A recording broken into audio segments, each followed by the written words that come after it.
Hi hello ನಮಸ್ಕಾರ friends, CHGK ಚಾನಲ್ಗೆ ಸ್ವಾಗತ. ನಾನು ಮಾಡುವ ವಿಡಿಯೋಗಳು ನಿಮಗೆ ಇಷ್ಟವಾಗುತ್ತಿದ್ದರೆ ಶೇರ್ ಮಾಡಿ, ಸಬ್ಸ್ಕ್ರೈಬ್ ಮಾಡಿ ಮತ್ತು ಲೈಕ್ ಮಾಡಿ. ಇವತ್ತಿನ ಮೊದಲನೇ ಪ್ರಶ್ನೆಯನ್ನು ನೋಡೋಣ. ಭಾರತೀಯ ಸಂವಿಧಾನದ 17ನೇ ವಿಧಿಯಲ್ಲಿ ಯಾವ ನಿಯಮವನ್ನು ಒದಗಿಸಲಾಗಿದೆ?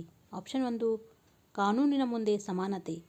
ಆಪ್ಷನ್ 2 ಸರ್ಕಾರಿ ಉದ್ಯೋಗದ ವಿಷಯಗಳಲ್ಲಿ ಅವಕಾಶದ ಸಮಾನತೆ. ಆಪ್ಷನ್ 3 ಶೀರ್ಷಿಕೆಗಳ ರದ್ದತಿ.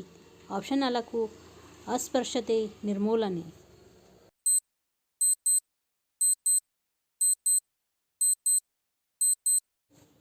ಈ ಪ್ರಶ್ನೆಯ ಸರಿಯಾದ ಉತ್ತರ ಆಪ್ಷನ್ 4 ಅಸ್ಪೃಶ್ಯತೆ ನಿರ್ಮೂಲನೆ. ಈ ಪ್ರಶ್ನೆಯ ವಿವರಣೆಯನ್ನು ನೋಡೋಣ. ಭಾರತೀಯ ಸಂವಿಧಾನದ 17ನೇ ವಿಧಿಯು ಅಸ್ಪೃಶ್ಯತೆ ಅನ್ನು ನಿರ್ಮೂಲನೆ ಮಾಡಲಾಗಿದೆ ಮತ್ತು ಯಾವುದೇ ರೂಪದಲ್ಲಿ ಅದರ ಆಚರಣೆಯನ್ನು ನಿಷೇಧಿಸಲಾಗಿದೆ ಎಂದು ಹೇಳುತ್ತದೆ.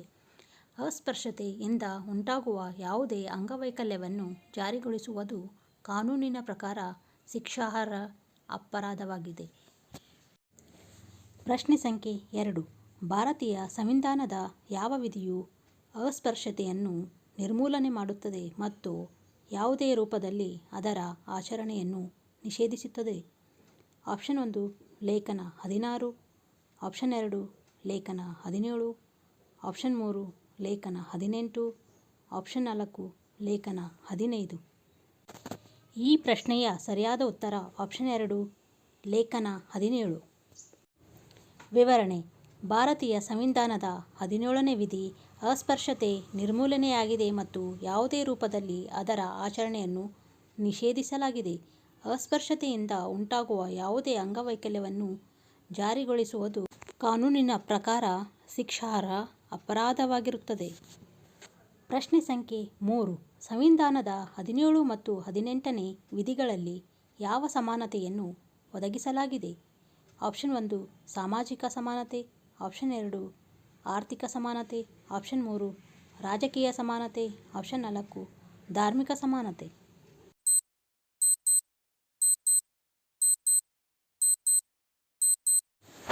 ಈ ಪ್ರಶ್ನೆಯ ಸರಿಯಾದ ಉತ್ತರ ಆಪ್ಷನ್ 3 ರಾಜಕೀಯ ಸಮಾನತೆ. ವಿವರಣೆ: ಆರ್ಟಿಕಲ್ 17 ಅಸ್ಪೃಶ್ಯತೆ ನಿರ್ಮೂಲನೆ ಮತ್ತು ಆರ್ಟಿಕಲ್ 18 ಶೀರ್ಷಿಕೆ ನಿರ್ಮೂಲನೆ ಎರಡನ್ನೂ ಸಂವಿಧಾನದ ಭಾಗ 3 ಮೂಲಭೂತ ಹಕ್ಕುಗಳು ಅಡಿಯಲ್ಲಿ ಒಳಗೊಂಡಿದೆ. ಇದು ಭಾರತದಲ್ಲಿ ನಾಗರಿಕರ ಸ್ಥಾನಮಾನದ ಸಮಾನತೆಯನ್ನು ಸ್ಥಾಪಿಸುವಲ್ಲಿ ಪ್ರಮುಖ ಪಾತ್ರವನ್ನು ಖಾತ್ರಿಗೊಳಿಸುತ್ತದೆ. ಪ್ರಶ್ನೆ ಸಂಖ್ಯೆ 4. ಭಾರತೀಯ ಸಂವಿಧಾನದ ಯಾವ ವಿಧಿಯು ಭಾರತೀಯ ನಾಗರಿಕರ ಮೂಲಭೂತ ಕರ್ತವ್ಯಗಳನ್ನು ಒಳಗೊಂಡಿದೆ? ಆಪ್ಷನ್ 1 ಲೇಖನ 50A. ಆಪ್ಷನ್ 2 ಲೇಖನ 50B.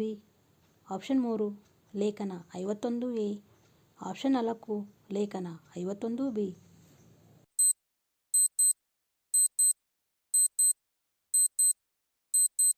ಈ ಪ್ರಶ್ನೆಯ ಸರಿಯಾದ ಉತ್ತರ ಆಪ್ಷನ್ 3 ಲೇಖನ 51A.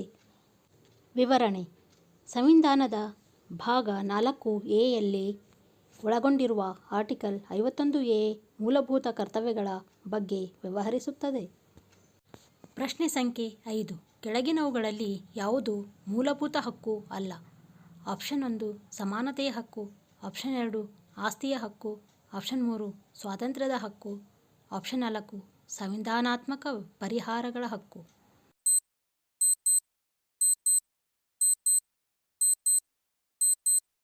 ಈ ಪ್ರಶ್ನೆಯ ಸರಿಯಾದ ಉತ್ತರ ಆಪ್ಷನ್ 2 ಆಸ್ತಿಯ ಹಕ್ಕು. ವಿವರಣೆ: ಆಸ್ತಿಯ ಹಕ್ಕು ಮೂಲಭೂತ ಹಕ್ಕು ಅಲ್ಲ, ಆದರೆ ಅದು ಸಾಂವಿಧಾನಿಕ ಹಕ್ಕು. ಮೂಲ ಸಂವಿಧಾನದಲ್ಲಿ ಆಸ್ತಿಯ ಹಕ್ಕನ್ನು ಮೂಲಭೂತ ಹಕ್ಕು ಎಂದು ಪಟ್ಟಿ ಮಾಡಲಾಗಿದೆ. ಪ್ರಶ್ನೆ ಸಂಖ್ಯೆ 6. ಭಾರತದಲ್ಲಿ ಯಾವ ಹಕ್ಕುಗಳ ಮೂಲಕ ಮೂಲಭೂತ ಹಕ್ಕುಗಳನ್ನು ಖಾತ್ರಿಪಡಿಸಲಾಗಿದೆ? ಆಪ್ಷನ್ 1 ಸಮಾನತೆಯ ಹಕ್ಕು. ಆಪ್ಷನ್ 2 ಶೋಷಣೆಯ ವಿರುದ್ಧ ಹಕ್ಕು. ಆಪ್ಷನ್ 3 ಸಂವಿಧಾನಾತ್ಮಕ ಪರಿಹಾರಗಳ ಹಕ್ಕು. ಆಪ್ಷನ್ 4 ಶೈಕ್ಷಣಿಕ ಮತ್ತು ಸಾಂಸ್ಕೃತಿಕ ಹಕ್ಕುಗಳು.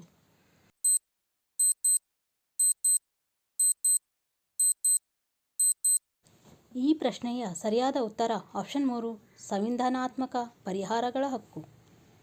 ವಿವರಣೆ: ಸಂವಿಧಾನವು ಎಲ್ಲ ನಾಗರಿಕರಿಗೆ ವೈಯಕ್ತಿಕವಾಗಿ ಮತ್ತು ಸಾಮೂಹಿಕವಾಗಿ ಕೆಲವು ಮೂಲಭೂತ ಸ್ವಾತಂತ್ರ್ಯಗಳನ್ನು ನೀಡುತ್ತದೆ. ಇವುಗಳು ಸಮರ್ಥನೀಯವಾದ ಮೂಲಭೂತ ಹಕ್ಕುಗಳ 6 ವಿಶಾಲ ವರ್ಗಗಳ ರೂಪದಲ್ಲಿ ಸಂವಿಧಾನದಲ್ಲಿ ಖಾತರಿಪಡಿಸಲಾಗಿದೆ. ಸಂವಿಧಾನದ ಭಾಗ 3ರಲ್ಲಿ ಒಳಗೊಂಡಿರುವ ಆರ್ಟಿಕಲ್ 12ರಿಂದ 35 ಮೂಲಭೂತ ಹಕ್ಕುಗಳೊಂದಿಗೆ ವ್ಯವಹರಿಸುತ್ತದೆ. ಪ್ರಶ್ನೆ ಸಂಖ್ಯೆ 7. ಸಂಸತ್ತಿಗೆ ನಡೆಯುವ ಚುನಾವಣೆಯಲ್ಲಿ ಮತ ಚಲಾಯಿಸುವ ಹಕ್ಕನ್ನು ಏನೆಂದು ಕರೆಯುತ್ತಾರೆ? ಆಪ್ಷನ್ 1 ಮೂಲಭೂತ ಹಕ್ಕು, ಆಪ್ಷನ್ 2 ಸಾಂವಿಧಾನಿಕ ಹಕ್ಕು, ಆಪ್ಷನ್ 3 ಕಾನೂನು ಹಕ್ಕು, ಆಪ್ಷನ್ 4 ನೈಸರ್ಗಿಕ ಹಕ್ಕು.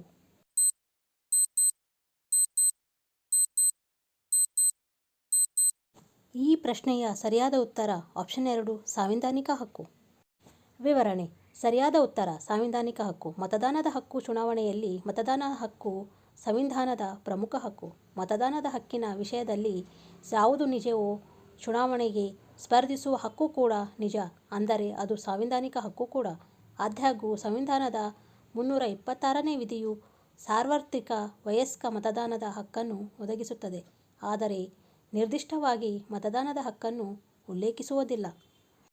ಚುನಾವಣಾ ಆಯೋಗದ ಸಂಸ್ಥಾಪನಾ ದಿನವನ್ನು ಗುರುತಿಸಲು 2011ರಿಂದ ಪ್ರತಿ ವರ್ಷ ಜನವರಿ 25ರಂದು ಇದನ್ನು ಆಚರಿಸಲಾಗುತ್ತದೆ.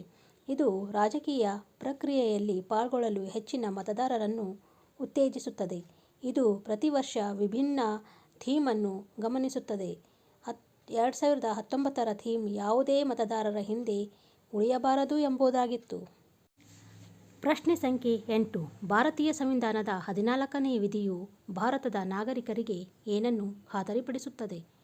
ಆಪ್ಷನ್ 1 ಕಾನೂನುಗಳ ಸಮಾನ ರಕ್ಷಣೆ, ಆಪ್ಷನ್ 2 ಕಾನೂನಿನ ಮುಂದೆ ಸಮಾನತೆ, ಆಪ್ಷನ್ 3 ಆರ್ಥಿಕ ಸಂಪನ್ಮೂಲಗಳ ಸಮಾನ ಹಂಚಿಕೆ, ಆಪ್ಷನ್ 4 ಕಾನೂನಿನ ಮುಂದೆ ಸಮಾನತೆ ಮತ್ತು ಕಾನೂನುಗಳ ಸಮಾನ ರಕ್ಷಣೆ.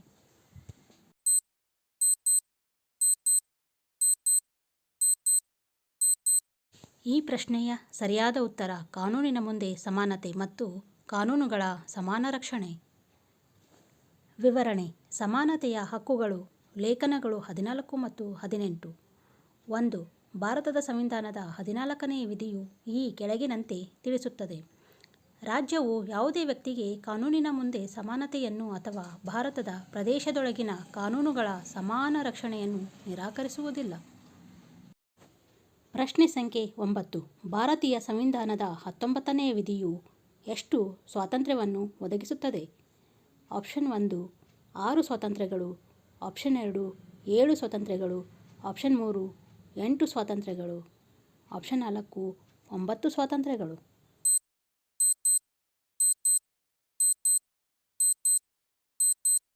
ಈ ಪ್ರಶ್ನೆಯ ಸರಿಯಾದ ಉತ್ತರ ಆಪ್ಷನ್ 1 6 ಸ್ವಾತಂತ್ರ್ಯಗಳು. ವಿವರಣೆ. ಭಾರತೀಯ ಸಂವಿಧಾನದ 19ನೇ ವಿಧಿಯು 6 ಸ್ವಾತಂತ್ರ್ಯಗಳನ್ನು ಒದಗಿಸುತ್ತದೆ. ಭಾರತದ ಸಂವಿಧಾನದ 19ನೇ ವಿಧಿಯ ಅಡಿಯಲ್ಲಿ ಒದಗಿಸಲಾದ 6 ಮೂಲಭೂತ ಸ್ವಾತಂತ್ರ್ಯಗಳು ವಾಕ್ ಮತ್ತು ಅಭಿವ್ಯಕ್ತಿ ಸ್ವಾತಂತ್ರ್ಯ, ಶಸ್ತ್ರಾಸ್ತ್ರಗಳಿಲ್ಲದೆ ಶಾಂತಿಯುತವಾಗಿ ಸೇರುವ ಸ್ವಾತಂತ್ರ್ಯ. ಪ್ರಶ್ನೆ ಸಂಖ್ಯೆ 10. ಸಂವಿಧಾನದ 15ನೇ ವಿಧಿಯಲ್ಲಿ ರಾಜ್ಯದಿಂದ ತಾರತಮ್ಯವನ್ನು ನಿಷೇಧಿಸಿರುವ ಕೆಳಗಿನವುಗಳಲ್ಲಿ ಯಾವುದು ಆಧಾರವಾಗಿದೆ? ಆಪ್ಷನ್ 1 ಹುಟ್ಟಿದ ಸ್ಥಳ, ಆಪ್ಷನ್ 2 ಜಾತಿಗಳು, ಆಪ್ಷನ್ 3 ಭಾಷೆ, ಆಪ್ಷನ್ 4 ಜಾತಿ.